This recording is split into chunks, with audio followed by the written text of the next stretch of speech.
Democratic Party heavyweights were out in force today at a women's leadership forum here in Washington.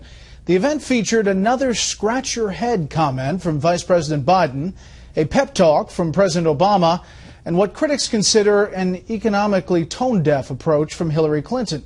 Chief Washington correspondent James Rosen has the highlights.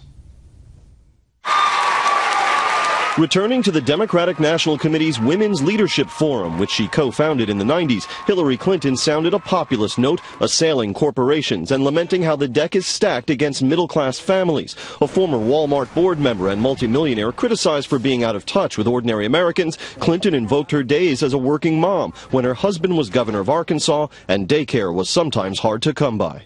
When I opened the door and saw my friend reading to Chelsea, who was clearly feeling better, my head and stomach stopped aching for the first time that day. But for so many moms and dads as well, that ache is with them every single day. DNC Chair Debbie Wasserman Schultz, the Florida Congresswoman reported to be the target of coup plotting, got a show of support from Vice President Biden, who also warned the country will slide back a decade if Republicans reclaim the Senate. The president is a wonderful guy. He's my great personal friend. But right now we feel like, Horatio at the bridge or the little Dutchman at the dike. I mean, all we're able to do right now is stop bad things from happening. The vice president also reminisced fondly about moderate Republicans he worked with and named Bob Packwood, the Oregonian forced to resign from the Senate amid multiple allegations of sexual harassment.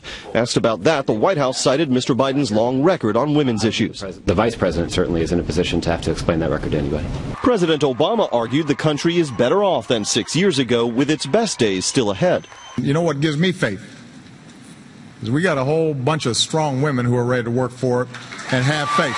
Women voted Republican in the 2010 midterms, and some analysts think this cycle, fueled by volatility overseas, could see the return of the so-called security moms. As foreign policy continues to crater, women will continue to look at President Obama's leadership and find it lacking. Because they're concerned about safety, they don't want to give President Obama a pass when it comes to these midterm elections. Polls for some key Senate races show women voters splitting evenly, as in the McConnell-Lundergan-Grimes contest in Kentucky, or not tilting as far left as the Democratic Party may need in order to offset traditional GOP strength amongst male voters. Bret? James, thank you.